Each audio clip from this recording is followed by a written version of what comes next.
예수께서 눈을 들어 제자들을 보시고 이르시되 너희 가난한 자는 복이 있나니 하나님의 나라가 너희 것이미요 지금 줄인 자는 복이 있나니 너희가 배부름을 얻을 것이미요 지금 우는 자는 복이 있나니 너희가 웃을 것이미요 인자로 말미암아 사람들이 너희를 미워하며 멀리하고 욕하고 너희 이름을 악하다 하여 버릴 때에는 너희에게 복이 있도다 그날에 기뻐하고 뛰놀라 하늘에서 너희 상이 큼이라 그들의 조상들이 선지자들에게 이와 같이 하였느니라 그러나 화 있을진저 너희 부요한 자여 너희는 너희의 위로를 이미 받았도다 화 있을진저 너희 지금 배부른 자여 너희는 주리로다 화 있을진저 너희 지금 웃는 자여 너희가 애통하며 울리로다 모든 사람이 너를 칭찬하면 화가 있도다 그들이 조상들이 거짓 선지자들에게 이와 같이 하였느니라 아멘.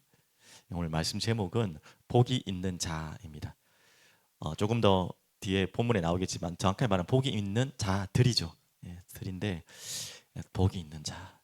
오늘 본문은 조금 신앙생활 하신 분들은 다 아는 본문이고 특별히 오늘 본문보다 더 많이 아는 부분이 마태복음 본문이잖아요. 팔복에 여러분 너무 유명한 본문인데 참 예, 말은 읽어보면 머리로는 이해되는데 마음으로 수긍이 안 되는 내용들이 좀 많죠. 이런 그대로 읽으면 오늘 좀 그런 부분입니다. 그래서 먼저 우리 마태복음 5장에 이 내용이 있는데 조금 비교를 먼저 해드리면 마태복음 5장에는 팔복이라고 나왔지만 보통 이제 이렇게 아홉 가지 내용이 복이 나오거든요. 8, 9를 하나로 합치면 또 8가지 복이 되겠지만요. 그리고 이 마태복음에 나오는 오늘과 비슷한 이 내용은 무슨 내용이냐면 좀 아시잖아요. 마음과 영적인 부분들을 좀 표현하는 그 부분들을 메시지하는 거라면 오늘은 그 부분도 있지만 어떤 부분이 있냐면 실제로 이야기하는 거예요. 뭐 가난하다, 뭐 줄이다 했는데 실제로 말하는 거예요. 마태복음에는 이제 실제로 줄인다는 게 아니고 심령을 표현했잖아요. 근데 여기에서는 실제로 가난하고 줄이는 내용들이 있습니다. 그래서 누가복음에는 4가지 복, 그리고 마태복음에는 복만 나왔는데 오늘 누가복음에는 4가지 복과 또 딱 대칭되도록 4가지 화 있을지언정 딱 대칭해서 나오게 됩니다. 그래서 이 부분이 좀 다르고요.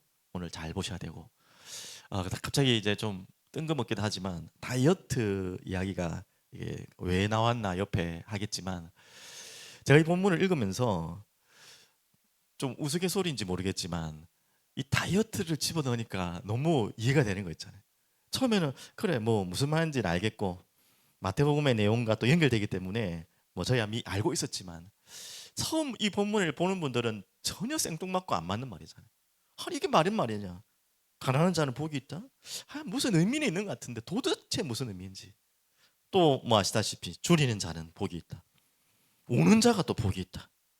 전혀 말이 안 되는. 그래도 마태복음 8복에는 그래도 좀 절반이었잖아요. 가난한 자도 있었지만 또 뭡니까? 또 뭡니까? 온유한 자도 있고 맞는 말도 있잖아요. 근데 오늘은 전체 4가지가 전부 세상과는 반대되는 이야기. 근데 한번 이해를 먼저 돕기 위해서 그냥 이해를 돕기 위한 차원입니다. 좀 생뚱맞기도 하고 너무 억지 같기도 하지만 다이어트라는 내용을 가지고 한번 읽어보시면요. 잘못하다 이제 사입이 되겠지만 한번 읽어보시면 너무 이해가 됩니다. 이걸 가지고 조금 이해를 풀기 위해서 조금 여러분 이해하시면 되겠어요. 한번 볼게요. 그 이전에 사진을 제가 하나 봐야겠네요. 보고 이야기를 좀 하겠습니다. 자, 우리 아이들 한번 보세요. 누군지 아세요? 누군지 아세요? 탤런트인데 영화 배우기도 영화로 요즘 더 많이 나오긴 하는데 예, 조진웅이라는 배우입니다. 저는 이 배우를 봤을 때 저 상태에서 제일 먼저 봤거든요. 저 드라마에서 어디 나왔는데 미국 사람처럼 약간 나온 그 드라마가 생각나는데 어느 날 갑자기 굉장히 멋있는 사람으로 바뀌었더라고요. 저는 같은 사람인지 중간에 TV를 잘 안 봐가지고 몰랐는데 이 사람이 이렇게 바뀌면 야 아시죠? 뭐 시그널도 나오고 많은 뭐 사극에도 나온 것 같은데 저렇게 살찐 분이 저렇게 바뀌었습니다. 예, 제가 다이어트 이야기 한다고 지금 그 얘기하는 거 한번 보시. 자, 보겠습니다. 다이어트가 저렇게 중요합니다.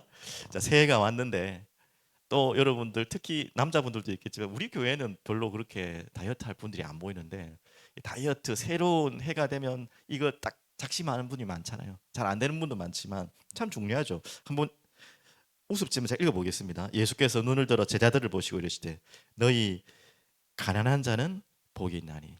조금 이해되시겠습니까? 다이어트로 한번 해볼게요. 다이어트 한 자는 복이 있나니 하나님이 나라가 건강이 너희 것임이라. 지금 줄인 자는 맞죠? 다이어트 하려면 지금 줄여야 되죠. 안 먹어야 되죠. 복이 있나니 너희가 배부름을 얻을 것이 언젠가 배부를 때가 올 거죠. 지금은 배고프지만 지금 오는 자는 복이 있나니 맞죠? 다이어트 하는 동안에 얼만큼 힘듭니까? 이건 보통 일이 아닙니다. 그런데 언젠가는 웃을 일이 올 거라는 거예요. 아까 전에 저 배우가 살이 쫙 빠지고 멋있게 된 그때부터 그 힘든 과정들이 참 웃음으로 바뀌겠죠. 맞죠? 22절 인자로 말미암아 사람들이 널 미워하며 멀리하고 욕하고 다이어트 이걸 감당해야 됩니다. 맞죠? 같이 밥도 안 먹고 저도 다이어트 하는 분 봤는데 좀 솔직히 죄송합니다. 그 제 혼자네 밥맛들 먹는데 그냥 같이 먹지도 못하고 조그마한 도시락 챙겨가지고 같이 먹지도 않고 이거 뭐 같이 먹는 재미로 하는데 자기 혼자 따로 반찬 챙겨가지고 빵 하나 뭐 우유 하나 딱 가져가지고 아유 얼마나 얄미운지 몰라요. 그렇게 사람들에게 욕을 들어 먹는 걸 감수해야 돼요. 맞죠? 그거 못 이겨내면 다이어트 안 됩니다. 맞죠? 하지만 반드시 기뻐할 날이 온다는 말이죠. 어디까지 읽었죠? 그리고 23절 그날에 기뻐하고 뛰놀리라. 언제가요? 아까 말했던 다이어트가 끝나는 그날에 반드시 그날이 올 거니까 그때까지 참으라는. 하늘에서 너희 상이 큼이라. 이제 건강하고 난 다음에 이제 그 뒤에 오는 상은요 다이어트 이전과는 비교할 수 없는 어마어마한 상들이 있습니다. 그들의 조상들이 선지자들 이같이 하니라. 또 24절도 적용이 됩니다. 그러나 화 있을진저 너희 부요한 자여. 다 다이어트 실패한 분들 이야기합니다. 부요한 자여 너희는 너희 위로를 이미 받았도다. 그래 마음껏 먹었으니까 이미 너 위로 받았다. 화 있을진저 화가 언제 올지 모르죠. 지금 배부른 자여 너희는 추리로다. 당장 배불러 가지고 다이어트 안 하고 막 살찐 분들이 결국은 건강하고 건강을 잃어버리면 어떻게 해요? 먹고 싶어도 못 먹을 때가 오는 거예요. 진짜 먹고 싶을 때도 못 먹을 만큼 힘들 때가 온다는 거예요. 화 있을진저 지금 오는 자여 너희가 언젠가는 애통하고 올 때가 올 것이다. 그리고 모든 사람이 너희를 칭찬하면 화가 있도다. 사람은 좋다고 하겠지만 결국은 그게 다 네게 화가 온다는 거죠. 자, 그럼 웃자고 하는 이야기인데 여러분 좀 의미가 있는 내용 아닙니까? 이 말이 너무 맞죠, 맞죠? 처음 읽을 때는 도저히 말이 안 되는 것 같은데 다이어트와 건강만 집어넣어도 이 말이 전혀 어색하지 않잖아요. 하물며 우리가 건강을 위해서 뭔가를 포기하고 또 참고 이겨내고 덜 먹고 힘들지만 운동하고 땀 빼고 이게 우리에게 좋다는 거 다 아시잖아요, 맞죠? 그 결과도 아시잖아요. 하물며 육신에 보이는 건강과 미래를 위해서도 우리는 그렇게 할 수 있다는 거예요. 그것이 좋다는 걸 알기 때문에 참고 이겨내는 거예요. 참 그럼 지금 뭐 다이어트 이야기 한다면 이거는 제가 사이비고요. 제 그 이야기 하는 게 아니고 자연스럽게 너무나 어려운 이야기가 아니라는 거예요. 지금 오늘 이야기가 전혀 말이 안 되는 이야기 같은데 말이 안 되는 이야기가 아니라는 것을 설명하려고 일부러 가벼운 다이어트 건강을 집어넣은 겁니다. 건강 하나도 우리가 지키려고 이렇게까지 하고 이렇게까지 하는 것이 어떻게 되는가 아는데 지금 이 건강은 육신적인 걸 이야기한 게 아니잖아요. 맞죠? 한번 보겠습니다. 그러면 복 있는 자들 어떤 자가 복 있는 자들입니까? 다시 말합니다. 20절부터 23절인데요. 바로 오늘 나왔죠? 가난한 자, 줄인 자, 우는 자, 마지막 네 번째는 좀 길지만 뭐 조금 줄이면 미움 받는 자잖아요. 결국 이런 자들은 복이 있다. 이게 말이 됩니까? 다이어트는 그래 뭐 좀 말이 좀 억지로 막 어거지로 맞는 것 같은데 그 이야기 아닌 게 아니고 도대체 어떻게 가난한 자가 복이 있단 말입니까? 줄인 자가 복이 있단 말입니까? 우는 자가 복이 있단 말이에요. 사람들에게 미움을 받는 게 무슨 복입니까? 오해하시면 안 돼요. 지금 마태복음에서는 이 부분을 완전 영적인 부분, 심령의 부분에서 해석했다면 이 부분은요. 그 부분과 함께 아까 말씀드렸죠. 실제적으로 지금 가난한 자를 말하는 거예요. 실제적으로 굶주린 자, 실제적으로 우는 자, 미움을 받는 자를 말합니다. 영적인 의미만을 말하는 게 아니에요. 실제적인 의미를 함께 포함하는 것입니다. 그러면 더 이해가 안 되잖아요. 형적으로 이해됐다 치더라도 실제적으로 내가 가난하고 실제적으로 내가 굶주리고 매일 울 일이 생기고 미움을 받는데 어떻게 내가 복이 있단 말입니까? 다이어트야 그렇다 치고 뭔 이야기입니까? 바로 이 말이 이해되면 돼요. 중요한 22절 답이 나옵니다. 무엇 때문에 우리가 가난하다고요? 무엇 때문에 줄이다고요? 무엇 때문에 운다고요? 무엇 때문에 미움받는다고요? 절대 성경에는요, 진짜 막 찌질이 가난한 걸 복이라고 말한 게 아닙니다. 실제적인 그 가난을 말한 게 아니에요. 오늘 전제된 것은 뭐냐? 조금 더 마태복음에 나왔던 그 팔복의 말씀을 듣는 대상자들은 어떤 자들이었냐면, 어떻게 보면 멀리 보면 제자가 될 자들이죠. 많은 사람들 앞에서 했지만, 오늘 누가복음에서의 이 본문은 정말 제자들에게 하신 말씀이에요. 그럼 이해되시죠?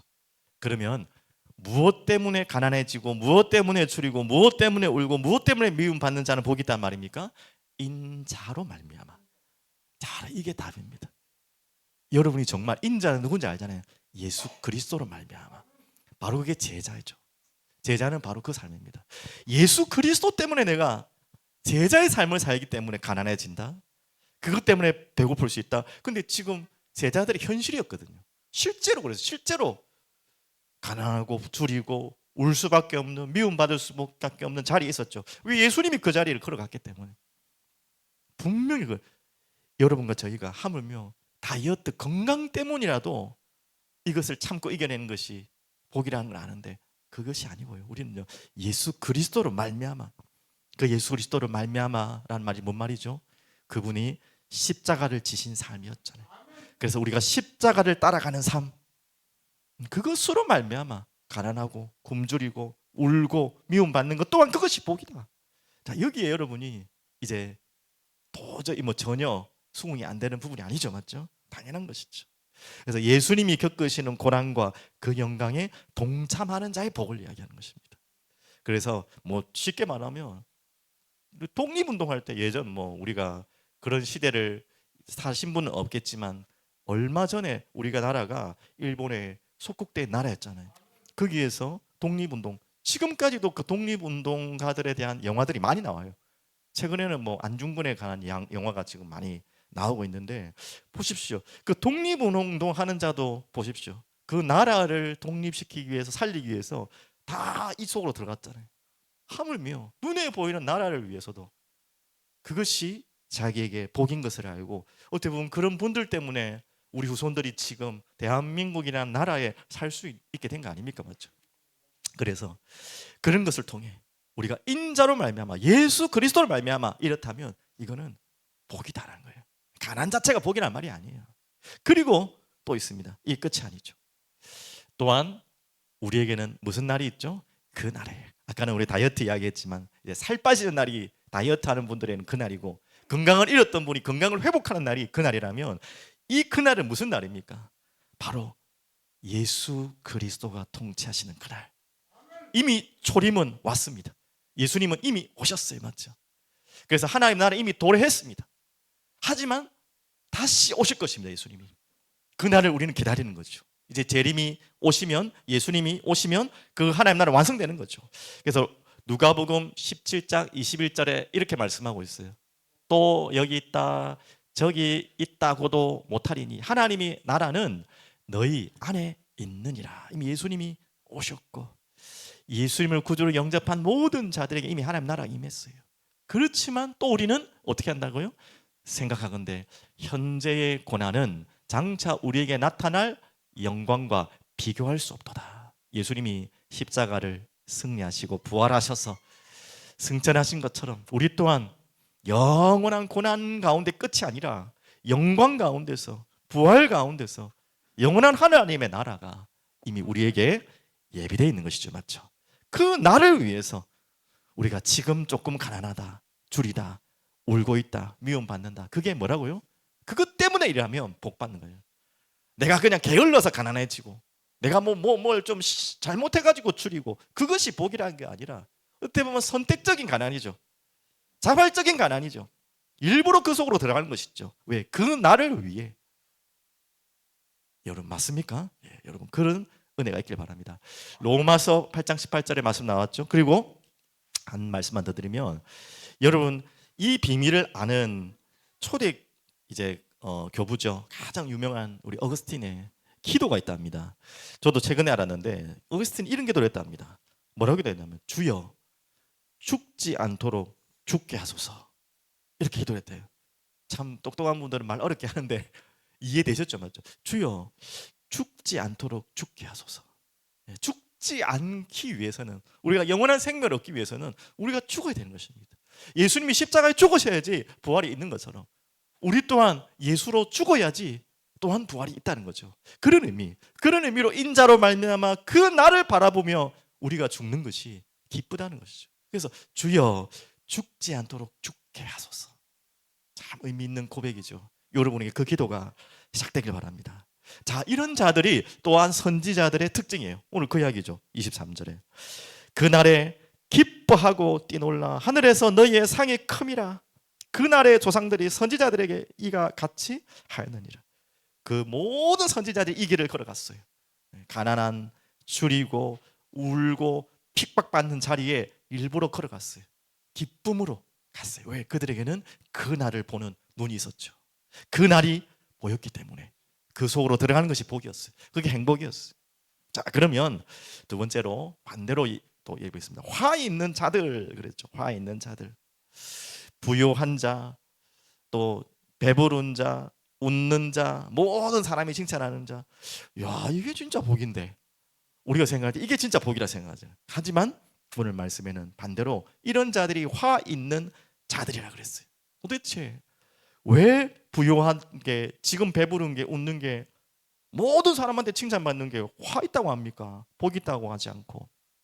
자, 이들을 왜 예수님은 이렇게 말했냐? 당연히 부자를 말하는 게, 욕하는 게 아닙니다. 배부르고 웃고 있는 자, 아니 웃어야죠, 기뻐해야죠. 그걸 말하는 게 아니에요. 어떤 의미냐면 이런 자들이 부요하고 배부르고 웃고 있고 칭찬받는 자를 말해요. 어떤 자죠? 이런 자들 보십시오. 자신의 배를 위해, 자신의 배를 채우기 위해서 부유하고 배부르고 웃고 모든 사람의 칭찬을 받는 그런 자가 화 있다 이 말입니다. 그래서 잘 아는 로마서 16장 18절에 이렇게 말씀하고 있죠. 한번 이 본문 한번 다 같이 볼까요?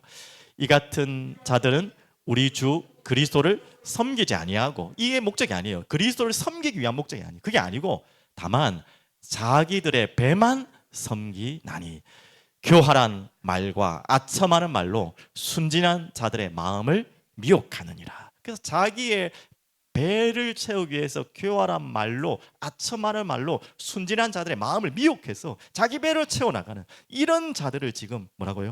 화 있는 자들. 배는 차겠죠. 부유하겠죠. 웃고 다니겠죠. 사람들에게 칭찬받겠죠. 하지만 이들은 화 있는 자다. 지금 어떻게 보면 이 말씀을 들어야 될 유대인들, 그 당시에 있는 사람일 수도 있겠죠. 많은 거짓 선지자들 뒤에 나오겠지만 이야기기도 합니다. 그래서 여기에서 진짜 부유하다는 것은 영적인 걸 말하는 게 아니라 육신적인 것도 마찬가지입니다. 우리 이미 구약에서 율법 가운데 희년 우리가 배웠지 않습니까? 희년은 무슨 날입니까? 모든 것을 해방케 하고 돌려주는 거예요. 모든 걸 돌려주는 거예요. 왜 이렇게 했습니까? 영적인 의미, 예수 그리스도를 바라보는 의미도 있지만 또 육신적인 의미도, 이런 부를 많이 가진 자들이 부가 없고 어려운 상황 있는 사람들에게 베풀라는 의미도 되는 거예요. 그러면 이런 의미에서 부유한 자는 뭡니까? 그 하나님의 율법인 희년을 적용하지 않고 실천하지 않은 자들이죠. 노예로 풀어주고 땅을 다 줘야 되는데 아깝잖아요. 그 율법을 지키지 않고 희년의 그 하나님의 율법의 의미를 전혀 인도받지 않는 자들, 그런 자들을 또 의미하기도 합니다. 자, 그러면서 이 화 있는 자들의 특징은 뭐냐? 부유하고 배부르고 웃고 모든 사람이 칭찬을 받는 이들의 특징은 자신의 배를 위해 사는 자일 뿐만 아니라 또 하나 더 있어요. 복 있는 자와 반대가 되겠죠? 바로 이겁니다. 자신의 지금을 위해 모든 것을 사는 자들이죠. 지금을 위해. 아까 복 있는 자는 무엇을 위해 지금을 다 포기해도 그것 때문에 기뻐했습니까? 그 날을 위하여, 그 날을 기다리며 살았던 자들인데, 이들은요 그 날의 의미가 없어요. 지금을 위하여, 나를 위하여, 그것밖에 보이지 않나요? 그게 거짓 선지자들의 메시지의 핵심입니다. 지금 맞죠? 먼 이야기를 하는 것 같고 언젠가 이야기를 하는 것 같지만 결국은 그 본심은 지금이 맞죠? 이 거짓 선지자들 뭐 예수님 다시 오실 것이다 하면서 뭐 돈 내놔라, 모든 거 다 팔아라 하잖아요. 뭔 말입니까 도대체? 먼 미래를 설명하는 것 같으면서 지금 자신의 배를 채우기 위한 이런 자들이 화 있는 자들이라 이 말이죠. 또 더 나아가서는 우리도 그럴 수 있다는 거예요. 우리도 먼 미래를 보지 못하고 지금을 위해서, 지금 눈에 보이는 것만을 위해 사는 그 자리가 복이 아니라는 것입니다. 맞죠? 그래서 오늘 마지막 구절 보시면 26절에 보면 모든 사람이 너희를 칭찬하면 화가 있도다. 그들의 조상들이 거짓 선지자들에게 이와 같이 하느니라. 이렇게 많은 너희 조상들이 이 거짓 선지자들에게 속아서 자신의 배를 불리려고 하는 그 거짓 선지자, 미래를 말하고 영혼을 말하는 것 같지만 지금 그 거짓 선지자 그 자신을 위해 말하고 있는 그 메시지에 다 속아 넘어가지고 붙들려 있는 자들, 불쌍하다 이 말이죠. 맞죠? 자, 성경에는 그 거짓 선지자 내용이 너무나 많습니다. 예레미야 23장 16절에 한번 보시면 한번 다 같이 한번 보겠습니다. 만군의 여호와께서 이와 같이 말씀하시되 너희에게 예언하는 선지자들의 말을 듣지 말라. 이 거짓 선지자들 말하는 겁니다. 그들은 너희에게 헛된 것을 가르치나니. 그들이 말한 묵시를 분명히 말합니다. 하지만 못된 말하죠. 자기 마음으로 말미암은 것이요 여호와의 입에서 나온 것이 아니니라.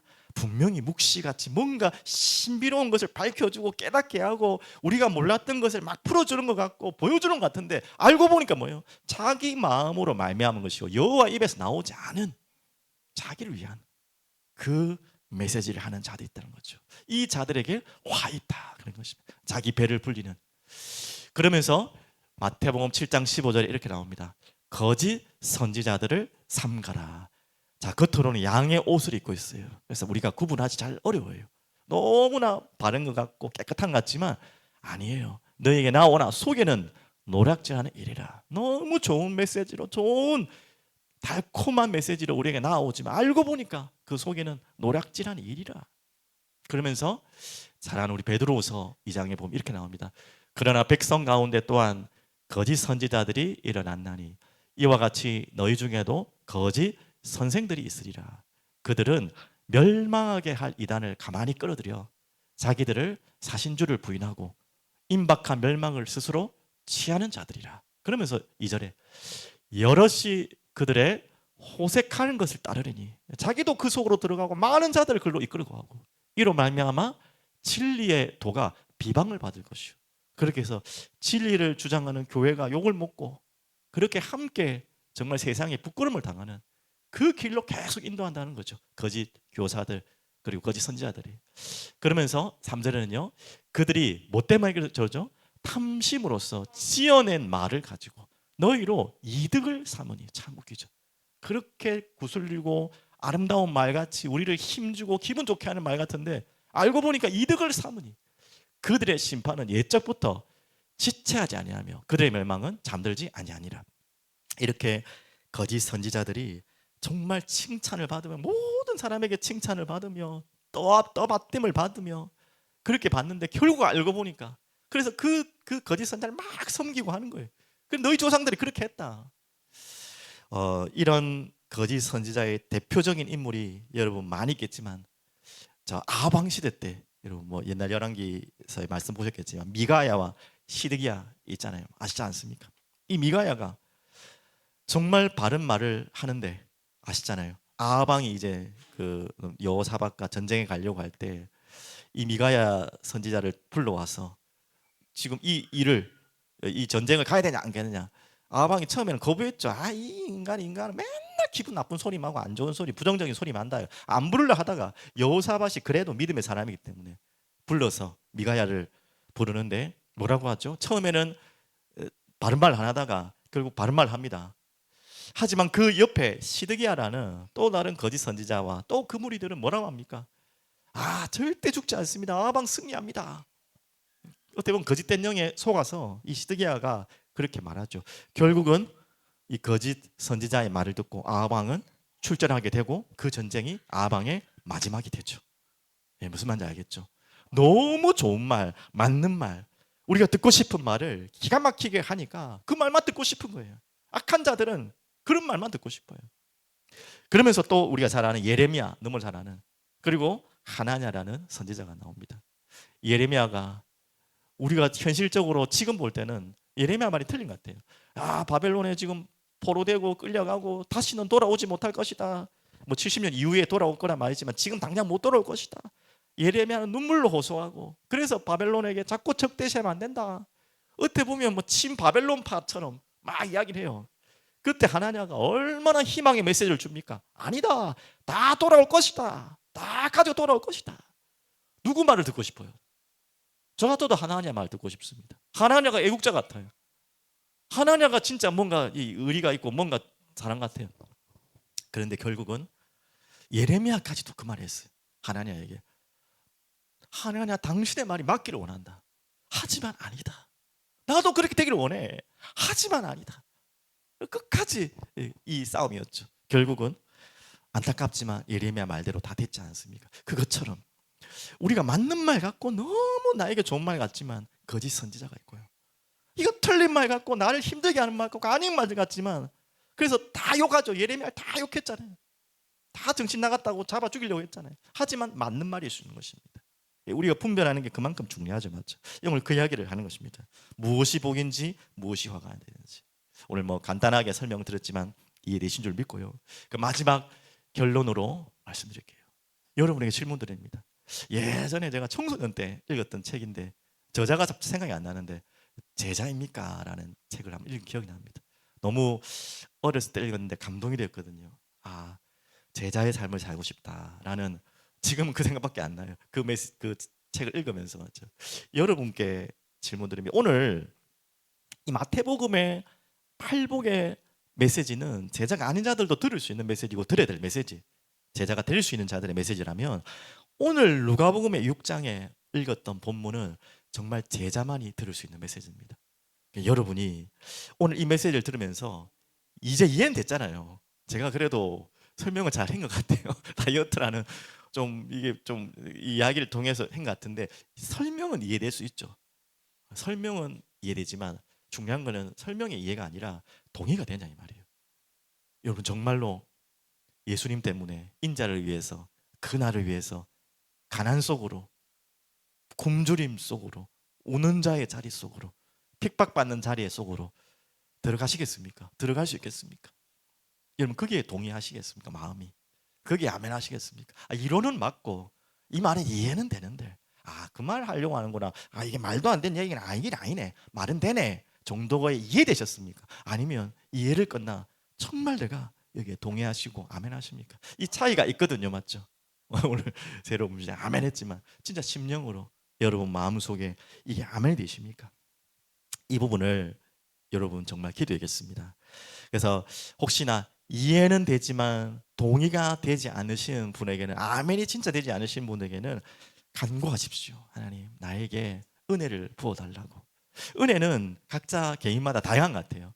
갑자기 그냥 막 태풍처럼 폭포수가처럼 나를 확 그냥 막 충격적으로 오는 그런 분들도 계시고, 또 가랑비에 옷 젖는다고 그냥 잠잠하게 서서히 이렇게 젖어드듯이 은혜가 임하는 사람도 있는 것 같아요. 이거는 각자 다르겠지만, 뭐가 맞고 틀리다 아니겠지만, 어떻든지 간에 여러분에게 진짜 은혜의 폭포수가, 또 은혜의 가랑비가 서서히 젖어들어서 이해하는 수준, 뭐 맞는 말 같다가 아니라, 아멘, 주님 제가 그 가난한 자리에 들어가도 좋습니다. 내가 우는 자, 줄인 자의 자리에 주님을 위해서라면, 그 날을 꿈꾸며 그 날을 위해서라면 저는 이것이 행복입니다 라고 진짜 고백되길 바랍니다. 이게 은혜가 아니면 안 돼요. 머리로 이해는 누구나 할 수 있겠지만 이 동의와 여기에 대한 결단은 은혜가 아니면 안 돼요. 오늘 여러분에게 그 은혜가 진짜 임하기를 간절히 축복드립니다. 조금만 더 나가볼까요?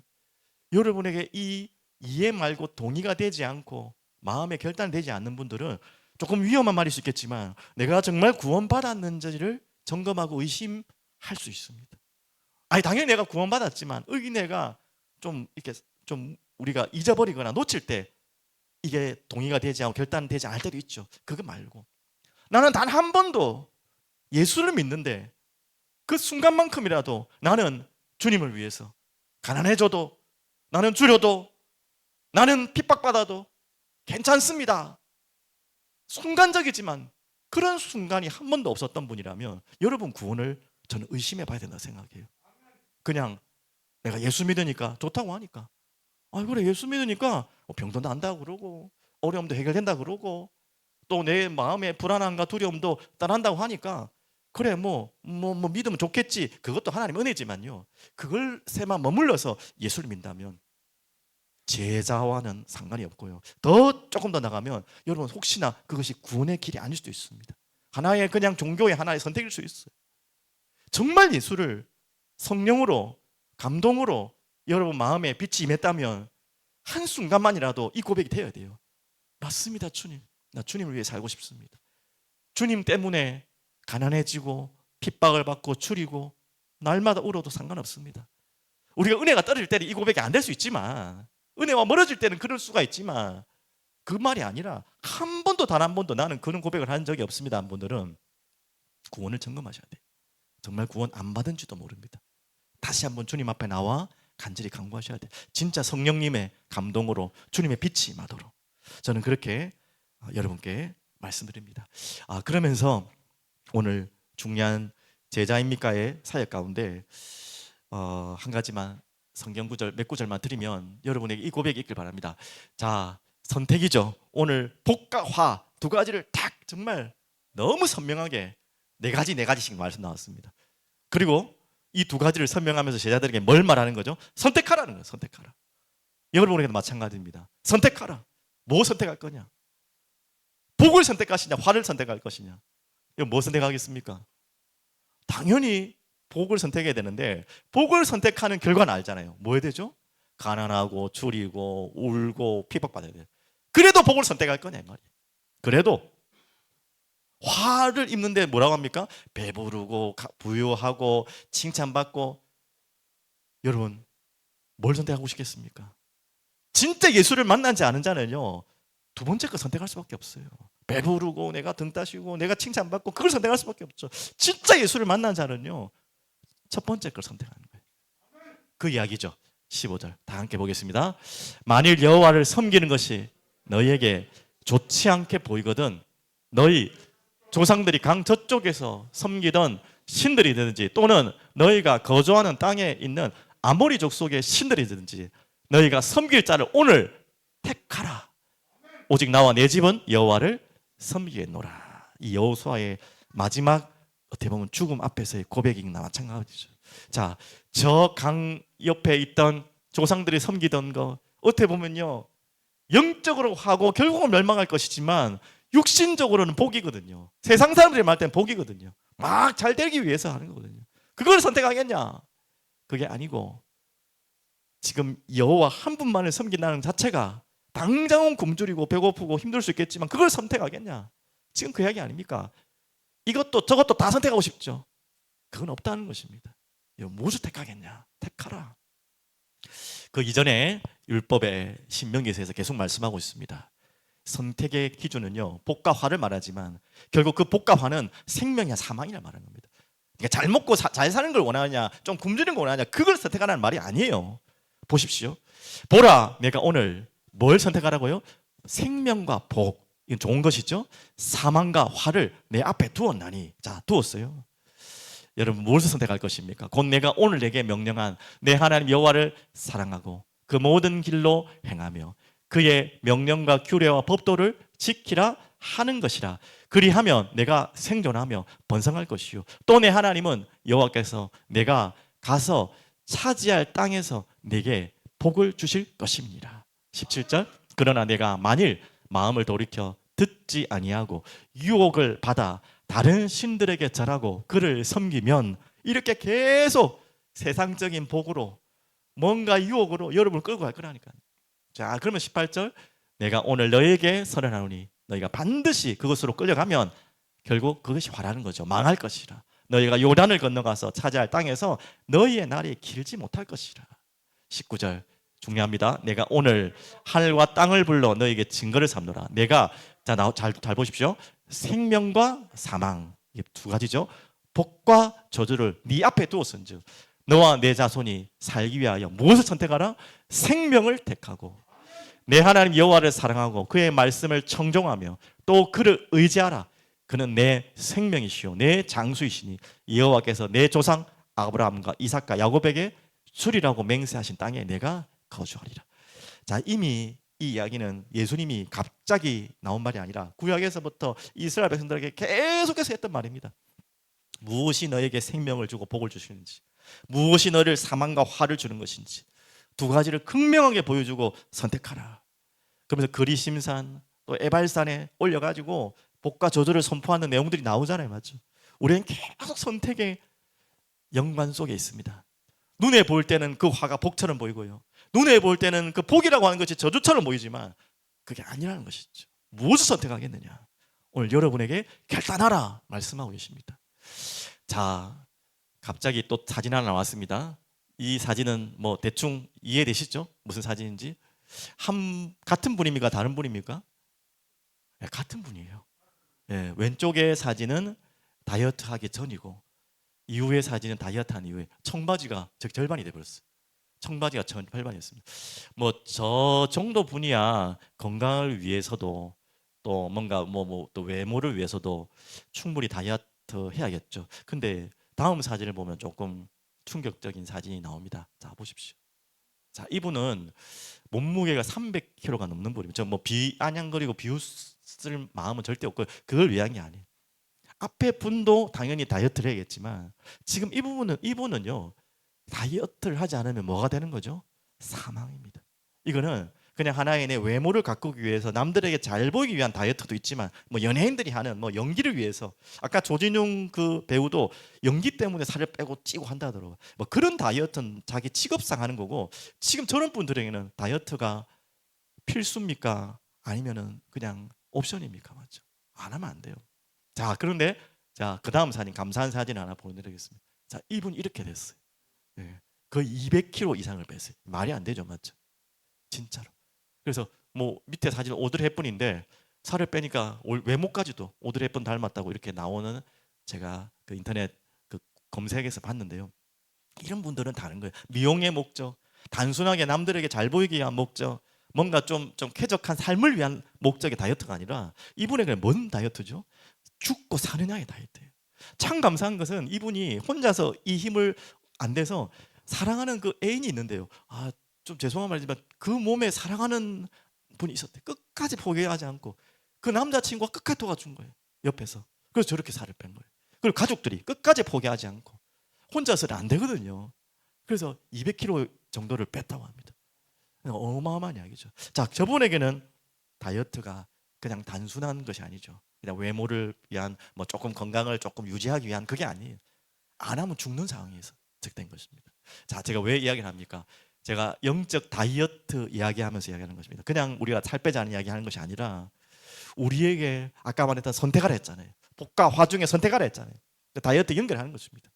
그냥 뭔가 남들에게 보여지기 위해서 건강을 조금 더 유지하기 위한, 내 생활에 약간 뭐 좋기 위한 그걸 선택하는 게 아닙니다. 우리가 선택해야 될 것은요, 죽느냐 사느냐예요. 사투입니다. 사투를 하는 거예요. 우리가 이번에 특별 기도회를 시작하게 됩니다. 오늘 이 시간이 여러분에게는 영적인 건강을 회복하는 부분이기도 하겠지만 또한 영적인 사투가 되길 바랍니다. 진짜 복을 선택하시냐 화를 선택할 것이냐, 그런 기회가 되길 바랍니다. 그래서 이번에 특별 기도회를 시작하는데 제가 금요일날 3가지 전체 기도 제목을 드렸어요. 이거는 어쩌면 메시지적인 기도 제목인데요. 하이델베르그 요리문답 2문을 기도 제목으로 잡았는데요. 제가 한번 읽어드릴게요. 이렇게 기도 제목을 잡았습니다. 이러한 위로 가운데 복된 인생으로 살고 죽기 위해서 당신은 무엇을 알아야 합니까? 진짜 아까 말했던 복된 인생으로 우리가 살고 죽기 위해서 당신은 무엇을 분명히 알아야 됩니까? 자, 첫 번째, 여러분 여기 기억해야 됩니다. 이 3가지 중에 여러분이 답이 안 나온 분은 사투를 걸는 마음으로 기도하셔야 돼요. 시작을 하셔야 돼요. 나의 죄와 비참함이 얼마나 큰가? 첫 번째 질문입니다. 나의 죄와 그 죄로 인한 비참함이 얼마나 심각한가, 이 말이에요. 여러분 여기에 대한 사투를 하셔야 돼요. 이미 답을 다 가지신 분들이 더 많겠지만 혹시 여기 답이 없는 분들은요, 여러분 영적인 다이어트 하셔야 돼요. 사투를 하셔야 돼요. 왜 이 답이 안 나냐? 뭔가 이 말씀을 듣지 못하게 하는 뭔가 있다니까, 이거죠. 정말 내가 죄인이고 나의 죄의 비참함이 얼만큼 심각한지 여기에 대해서 정말 아멘으로 발견되십니까? 이거 깨닫게 해달라고.